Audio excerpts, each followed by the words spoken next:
Welcome everyone to the 2022 Vision Spectra Conference. Thank you all so much for joining us. And in this session, you will hear from Martin Ettenberg, the CEO and founder of Princeton Infrared Technologies. Martin has developed SWIR detectors for over 20 years and holds a doctorate degree from the University of Virginia Department of Materials, Science, and Engineering. This presentation today focuses on the advantages and the disadvantages of short-wave infrared imagers. If you have any questions or comments, you can type them right into the conference chat box on your screen. And if you missed part of today's session, you can always come back later and watch it on demand. Additionally, you can ask questions later on if you would prefer.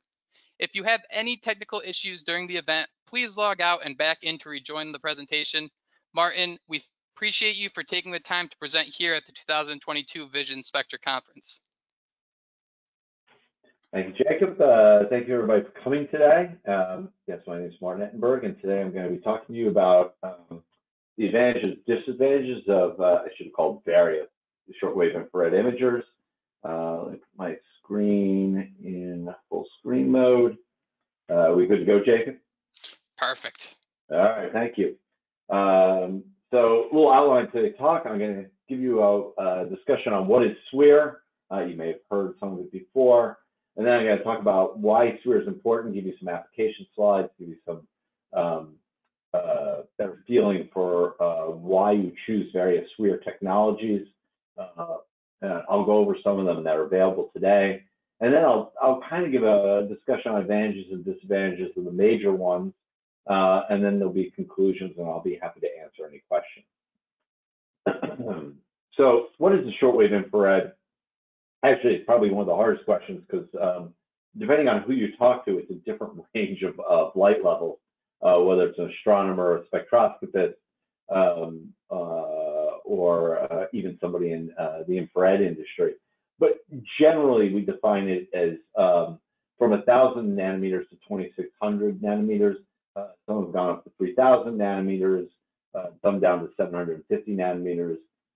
Basically, it's the spectrum between two water absorption bands and the visible band. So on the bottom end, we have the visible band, obviously, where we see over on the left.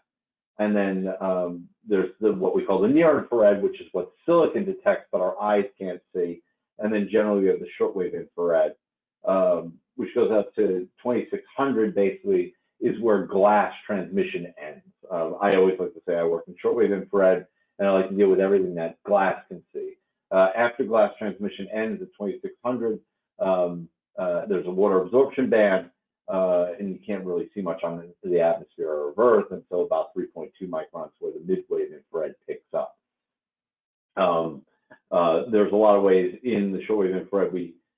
A lot of people now just say SWIR, and when they say SWIR, they're talking about 900 to 1,700, and that range is actually covered by indium gallium arsenide, which is the predominant material we're seeing in SWIR.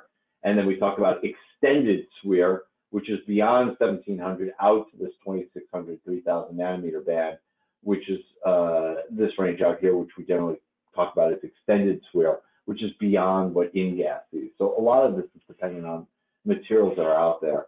And the big reason SWIR was used as the military was because of these laser wavelengths, which are the major laser wavelengths used by the Department of Defense for either laser range finding or defensive applications, laser guided munitions, or using with night vision goggles at the 850 mark for laser pointers. So how we see in the shortwave infrared is dictated by black body radiation. So everything in the universe is emitting some kind of light, no matter, as long as you're above absolute zero, and everything's above absolute zero. So everything is emitting some kind of light. Depending on the temperature of the object is depending on how much light it's emitting and what light it's emitting. So seeing this graph on the left, you see this 5,777 K. This is roughly the temperature of the sun. And you can see visible light is where the peak is, and that's where our eyes have adjusted. We're picking up the peak of light from the sun, which is the visible range. We see a very small part of the spectrum. There's a lot of light out here in the UV, obviously, and then there's infrared light. And this infrared light is a source of light that we can use for shortwave infrared cameras to see, as well as other imagers. Now, our bodies are more around room temperature, around 300 K, and we emit radiation, but most of the radiation as our bodies emit is above 1 micron. It's even above 2 microns, it's somewhere around 2.5 mostly, and then emits through 10 microns. And this is why long wave or thermal cameras are used, because they pick up body heat very easily. It's very tough to pick up body heat with a shortwave infrared camera, unless I like to say somebody's on fire. But that's a little too late at that point to be using a shortwave infrared camera to pick them up. And as I show in this graph, as the temperature goes up, you have a wavelength shift towards the visible and shorter wavelength, and you're putting out more radiation according to the black body curve, and which is dictated by this equation. Now, this is important because there are different ways of looking at light. There's reflected light, and then there's emitted light. So the sun is one of our greatest emitters of light, emits a ton of light, which we can see ourselves by looking at the sun, and then this emitted light then hits off objects in the scene, and that's then reflected light. So some of the light is absorbed by these objects in the scene, and then a lot of the light is then reflected away. And we can look at what's absorbed and what's reflected to actually determine various materials in the system. Our eyes do that by looking at colors, right? Like we know a tree is green, right? And that's because it's emitting it's absorbing all these other colors, and the only one being reflected away is green, which our eyes pick up. In this case, the house is brown. But there's a fire here that's burning, that's emitting. We would say it's red hot. We would be able to see that red, and that's the emission of the black body to our eyes. Now, as I showed here, this is a reflected imagery in the visible. You see the person's hair is brown, color of their skin. But when we move to the shortwave infrared, hair is highly reflective. A lot of it is we're looking at a water absorption in this wavelength band, and there's very little in his hair, so it's highly reflective. Actually, it's good it's that way. If it was brown, we know it actually isn't real hair, which is one of the problems we always have with shortwave infrared on show floors, is that sometimes people walk up and go, "Why is my hair black?" And I have to tell people it's because your hair is not real, which is quite embarrassing. The other thing we notice in these pictures is skin becomes darker in tone. In this case, it's because we're looking at water absorption in the skin. But then as we shift to longer wavelengths, we're now no longer looking at reflected light. We're now looking at emitted light. So we're seeing the emission. So hair goes dark again because it's actually cooler in temperature. It's emitting less light than the skin, which is warmer. And you can actually see the eyeballs are even warmer because we're actually getting to the warmer part of the body versus the skin, which is cooler, right? And you can see the beard is cooler. And this is the big difference between reflected light and emitted light. So looking at shortwave infrared here, this is me under different conditions. So this is using our cameras, which actually see shortwave infrared light all the way through visible. Well, not every camera does that. Ours do at Princeton Infrared Technologies. So we can do this experiment where we actually turn off all the lights in the room and we turn on the soldering iron. The soldering iron is emitting shortwave infrared light. It's warm enough on that black body curve to now emit in the shortwave infrared. And it emits so much that it then reflects off me, off my shirt, my skin. You can see my skin goes dark, my hair is white, and then you see the emission from the soldering iron itself, and it's lighting up the scene. And then when we turn on the room lights then become the dominant source. Like they're dominating over the soldering iron, and you can see that my skin now goes lighter in color, my hair is darker, and you actually pick up the patterning in my shirt because now we're using visible light, and my shirt had a pattern in it. When you use shortwave infrared light, you're looking at the reflectivity and absorption of the fabrics, right? Not so much the dye in the fabric. So that's why my shirt then just goes all white. The interesting part in this one is we used a visible lens, a pure visible lens, which if you're looking at shortwave, we were able to focus just shortwave infrared light.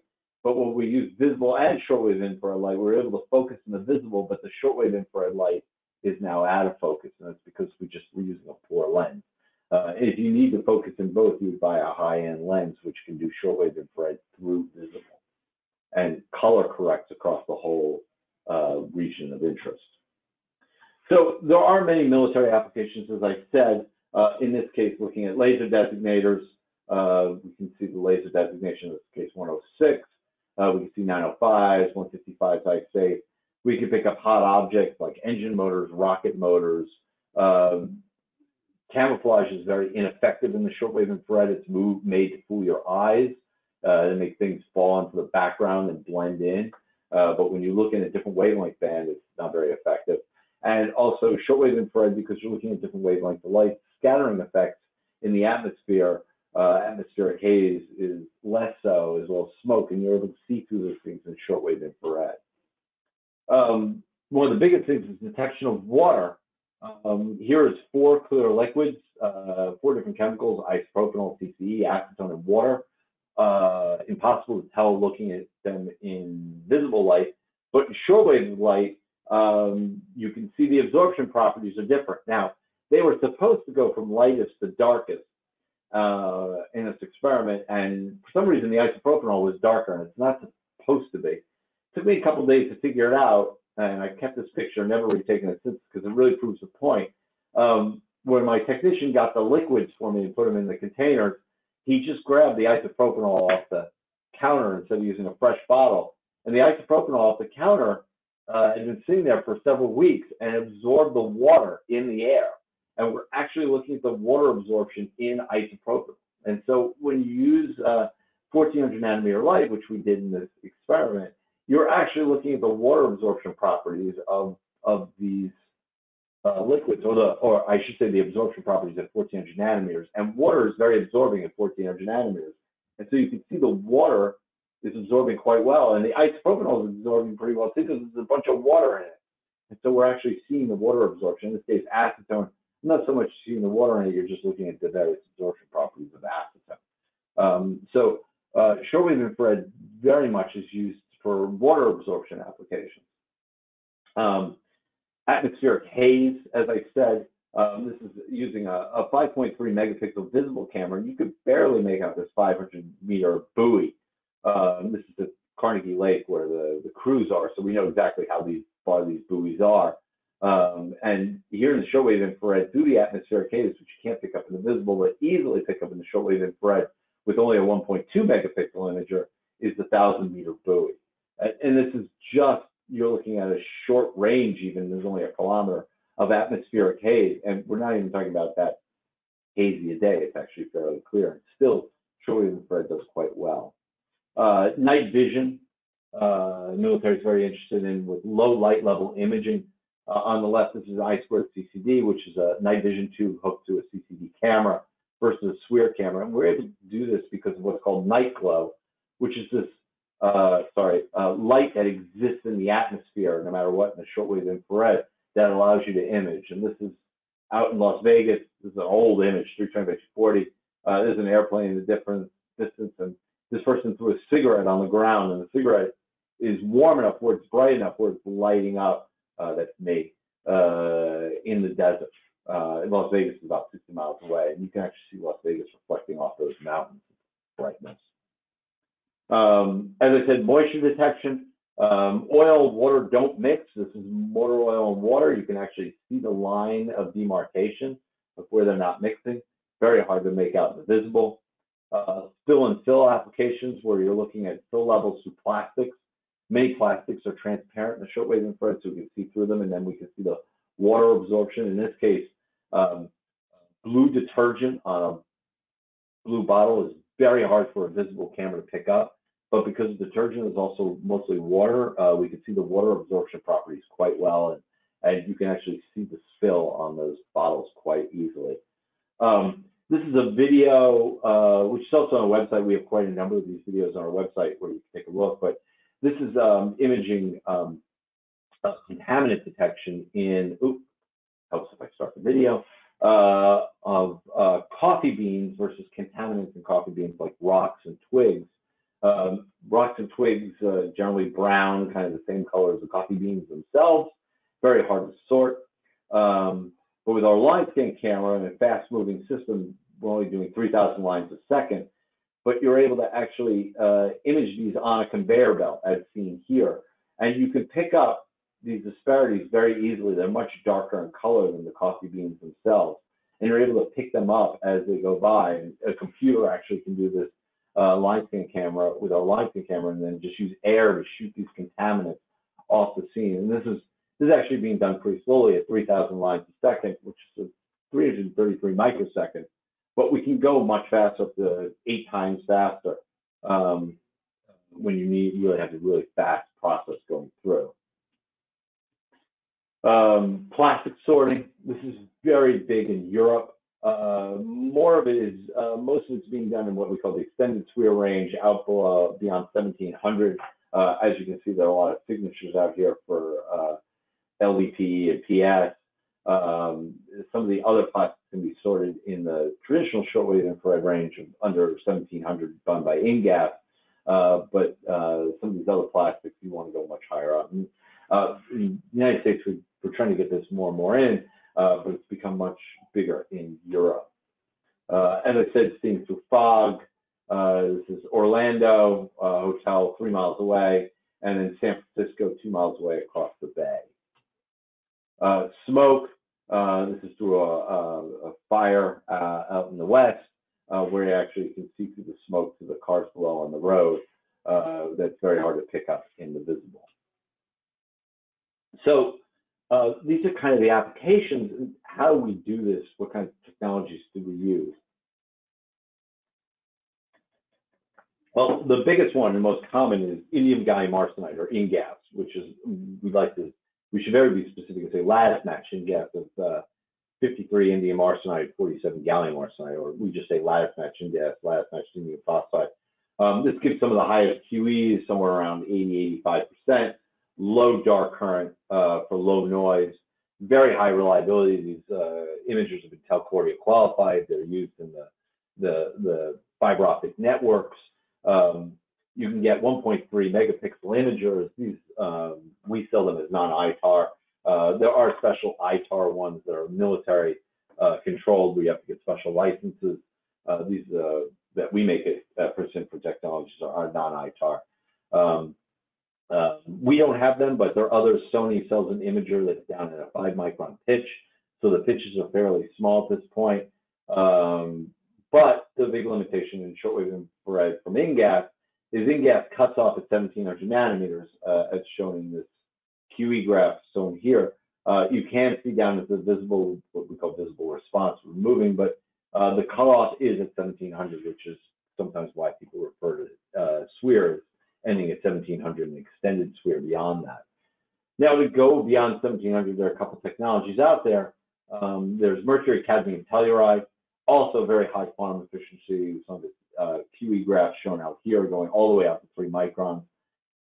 Most of these are more limited in resolution, and the bigger problem is they have to be cooled down to like -80 degrees C, sometimes lower, depending on the sensitivity you need. And the problem is these imagers are quite expensive, significantly more expensive. But if you need to go out to that range, they cover it.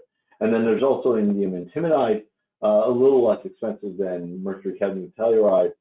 The QE I don't have here, but it's dropping off significantly in shortwave infrared, almost down into the single digits of quantum efficiency, which is how well we convert photons into electrons. So quantum efficiency 80% means if you have 10 photons come in, 8 of them get captured by the material and turned into signal. It ends being near 1,000, you're down into the single digits of quantum efficiency. So if you have 100 photons come in, you're only converting like 4 or 5 or 6 of them. The nice thing about InSB though is you can get into very high resolution. Now 2Ks by 2Ks are readily available, but they require cryogenic cooling, and they can be quite expensive, especially in the larger formats. Newer technologies that are available now are these what we call colloidal quantum dots, or CQDs. The advantage of these is the big advantage is they're lower cost, especially at low volume where they are now.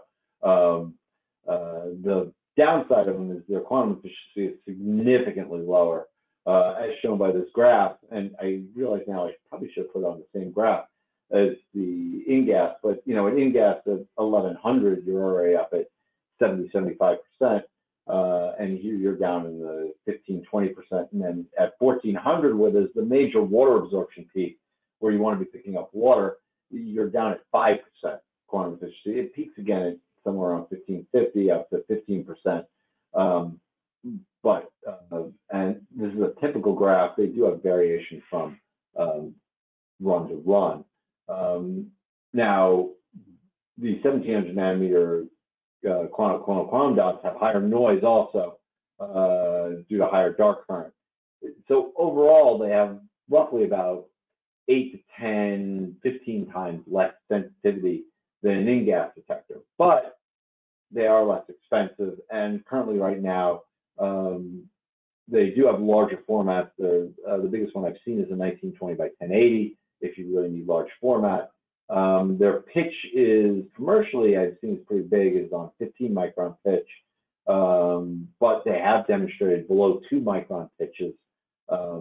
And the other thing they've done is they started to make into extended SWIR, as shown by this graph.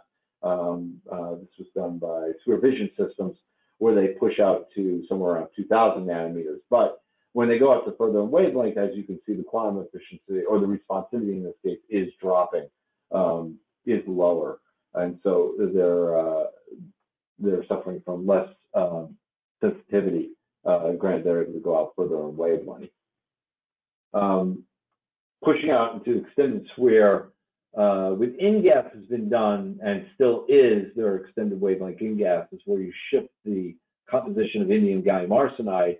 The problem is that puts in what we call dislocations and defects, leads to much higher dark currents.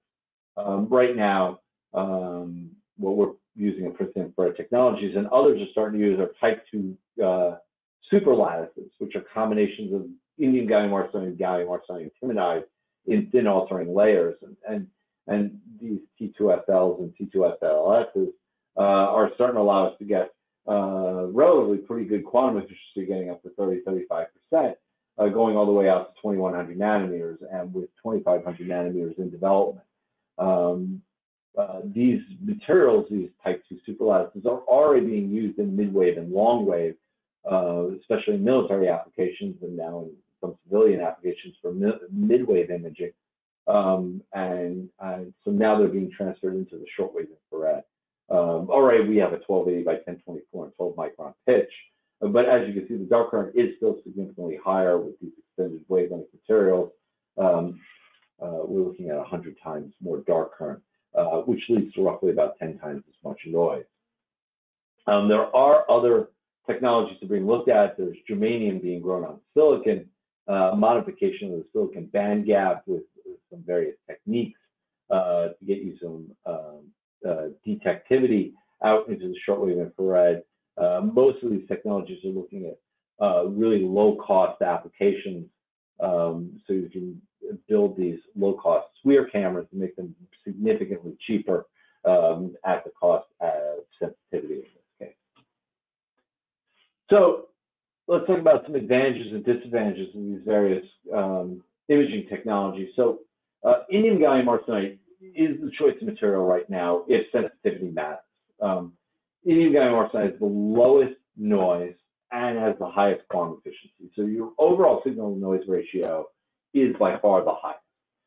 And there are certain situations where this is a must, like if you're doing night vision, if you're at night, there are very few photons out there. When there are very few photons, you need as much sensitivity as possible. You need to be capturing as many photons as you can, and you want to minimize the noise so your signal-to-noise ratio is high. Spectroscopy is another application. In spectroscopy, what we're doing is we're taking the light that we're projecting onto an object and we're dividing it up across wavelengths. So we're splitting up among many wavelengths. So we're cutting down the amount of photons each wavelength sees. And so the overall signal level is lower, and your signal starved. And so it's important to be capturing as many photons as you can. Machine vision. Now, machine vision, sometimes it matters and sometimes it's not. The biggest point it matters is in fast-moving objects. So if you have a fast-moving conveyor belt, you need to your integration time, or the amount of time you capture light for, is very, very short. And there's little time to collect photons. So you become dominated by what's called read noise of your detectors.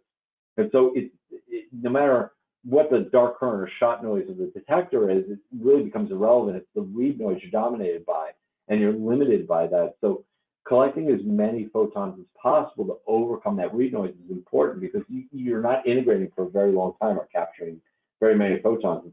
I'm dating myself. It's like opening the shutter very quickly on your camera, and you have to do this many, many times. So this becomes important in fast-moving machine vision applications. Now, there are ways to make it up. You can bring in other light sources, but there's a limit to that. Power, the amount of light you put on the object. Sometimes you start to even heat up the object, or there's only so much light you can focus in onto one spot by bringing in so many light. LiDAR or LiDAR is another application. This is where your cars are looking at this to image objects in a distance. It's laser radar, essentially, where you're measuring the timing of the light and the repulse back. And the key to this is you're limited by the amount of laser power you can put out, either for eye safety reasons or just how much power you have available to put out for the laser power. And so it hits these objects, it reflects in a diffuse manner in all directions, and then very few photons are coming back, and you're imaging these photons very, very quickly as well, because you're trying to get time of flight information. And so it's important to be capturing very few photons, very low noise.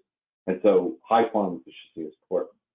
Now, the big disadvantage right now is because of cost. These imagers are not made in huge mass production like your iPhone. The phones in your iPhone have gone down to $35, $40 because we're making millions upon millions of these phones. But InGaAs detectors we're making tens of or hundreds of, right? And so we can't really push on semiconductor mass processing. So it's right now more expensive than a silicon camera or a colloidal quantum dot, which are easier to manufacture. The other big disadvantage is right now, lattice match InGaAs only cuts off at 1700 nanometers. So if you need to see something of longer wavelength, then InGaAs is not your choice. Now, as I was saying, in volume, indium gallium arsenide can see large reductions of cost, much like any other IC out there. LED light bulbs used to be $30, $40, $50 a piece. They're now down to $1, right? And that's because we're mass producing those semiconductors. And the same is true as InGaAs. As we get to larger volumes and we start to use these new 3D IC stacking technologies, very much being used in your camera phones, once we start to integrate that into InGaAs technology, these prices will start to go down. As we push the pixel pitch smaller, this will also drive down costs. And the beauty of InGaAs is it doesn't need a hermetically sealed package or a thermoelectric cooler. This has vastly reduced the cost right now versus other technologies. And we started to see the difference between these colloidal quantum dots, which are much less expensive right now, and InGaAs in volume starting to approach one another. Packaging electronics becomes more the dominant feature than the imager itself. And even in large volumes, and that 2,000 chips per month, we see a $250 imager, which approaches the price of what these colloidal quantum dots will be even at similar volume. So let's talk about these colloidal quantum dots. So the big advantage is they're lower cost in today's production, in low volume, and even in higher volume, they start to do better. But a lot of the giant advantages of semiconductor processing aren't coming through with these devices, as opposed to when you start to push on a semiconductor device like indium gallium arsenide. These devices do work well on high light level situations because they do have low quantum efficiency if you're outdoor imaging or doing what's called hot bottle inspection. If you're looking at a bottle when it's hot, it's emitting a lot of light, and so you don't need a lot of quantum efficiency because the bottle's emitting so many photons. Most likely, you're cutting down the light. So these CQD materials work quite well. Laser beam profiling, if you're looking just shining a laser at it to look at the beam profile, is a great application because you don't need tons of photons. A quantum efficiency of 5–10% is fine. The other advantage of colloidal quantum dots is they've shown a lot of promise in extended SWIR, going out to 2200 or 2400, because you can start shifting the wavelength of these materials more easily than designing new semiconductor structures. They're also much easier to get to smaller pitch. They've already demonstrated down to 1.62, The commercial imagers are sitting at 15. I think it's more of the ROADs that are available for them, but they easily can be made at smaller pitch, and there's no hybridization involved. So it is a really big advantage that they can drive pitch and shift pitch very easily. Now, the advantage of smaller pitch, even for colloidal quantum dots, is you can fit more chips on a wafer, which allows for better processing. So, this is a big advantage. Smaller pitch is always beneficial for cost. The downside of smaller pitch is your read noise starts to go up generally, because it's hard to actually design pixels with better amplification circuits in a smaller amount of space. Your pixel is now smaller, so you're collecting less light in that given area. So your signal to noise ratio is going down. And this is a little harder for quantum dots because already their quantum efficiency is low. And if you're making a smaller pixel and you're collecting less light, it's harder to beat down that read noise, which is inherently going up. So you're having less signal come in and you're having noise go up. So your signal to noise ratio is going down as the pixel pitch goes down, which then leads to a smaller, lower cost imager that's less sensitive. And so, as I said, these materials are more problematic in low light level and fast moving situations. Where noise is higher and your signal is tougher to get, the colloidal quantum dots don't do as well. But if you're looking for something low cost, and you have something with a lot of photons out there, this is the material choice and the way to go. So as I said, the application does matter. So the colloidal quantum dots definitively have a price advantage. The technology is improving. We're seeing quantum efficiency getting better and better every year, and it's starting to catch up. And so eventually, if the technology gets good enough for the quantum efficiency as good as InGaAs, this will be a displacing technology. And that's if the quantum efficiency can get high enough. As I said, the application matters. Larger pixels do lead to better sensitivity. The problem with larger pixels is you do have to deal with larger optics, and there are other problems dealing with larger systems. Size, weight, and power goes up. There are advantages to having larger pixels for better sensitivity, but you do pay the price in other ways. We like to also point out that InGaAs prices are improving. 3D IC technology is coming along, and as volumes go up, the prices of InGaAs will significantly come down. As I said, we just saw it in camera phones. We've seen it in light bulbs, and we're probably going to see it in InGaAs technology in the next couple of years.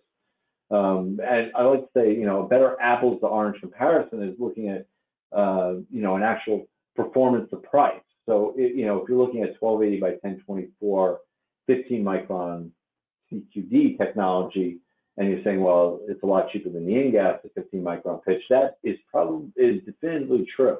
But if you're looking at a sensitivity point of view, you can get the same sensitivity from a 1280 by 1024 probably on a 4 or 5 micron pitch device, and that's a significantly lower price device for InGaAs. And so, we ought to be careful on how we actually compare these things. Price is an important sensibility, but we should be looking at the sensitivity and price as a combined way of looking at a ratio of taking a look at these. So you're really comparing one to the other. So as I said, there are many options for imaging with SWIR. You got InGaAs, colloidal quantum dots, you have type 2 superlattices, you have Mercat Telluride, you have INSBE, and depending on what wavelength you're looking at, what you need to see, and sensitivity, there's a right technology to use. And you ought to be looking at the signal to noise required, the wavelength that's required, the price you need, and the resolution, because all of these are major factors that should go into it. Taking a look, and there are advantages and disadvantages to these various technologies, and always happy to talk about it. And as I like to point out to people, I'm always happy to point out my competition when they have an advantage and I can't beat them. There are important things to understand, and if you're really working with somebody honest, they'll be able to talk to you correctly about your technology. So if there are any, that's my conclusion to my talk. I'll now open the floor to questions and answers, so thank you. Martin, thank you very much for detailing the pros and cons of shortwave infrared imagers. We're actually a little tight on time here, so I don't know if we'll have a moment to get to questions, but I would like to remind everyone in the audience, if you haven't already, you can type your questions, you can type your comments into the chat, and if you haven't been answered yet, you'll be reached via email at a later date. This session is hosted by us at Photonics Media, and we hope you're enjoying the 2022 Vision Spectra Conference. Martin Ettenberg, thank you again so much for presenting the advantages and disadvantages of shortwave infrared imagers. Thank you very much. Thank you, everybody, and have a good day.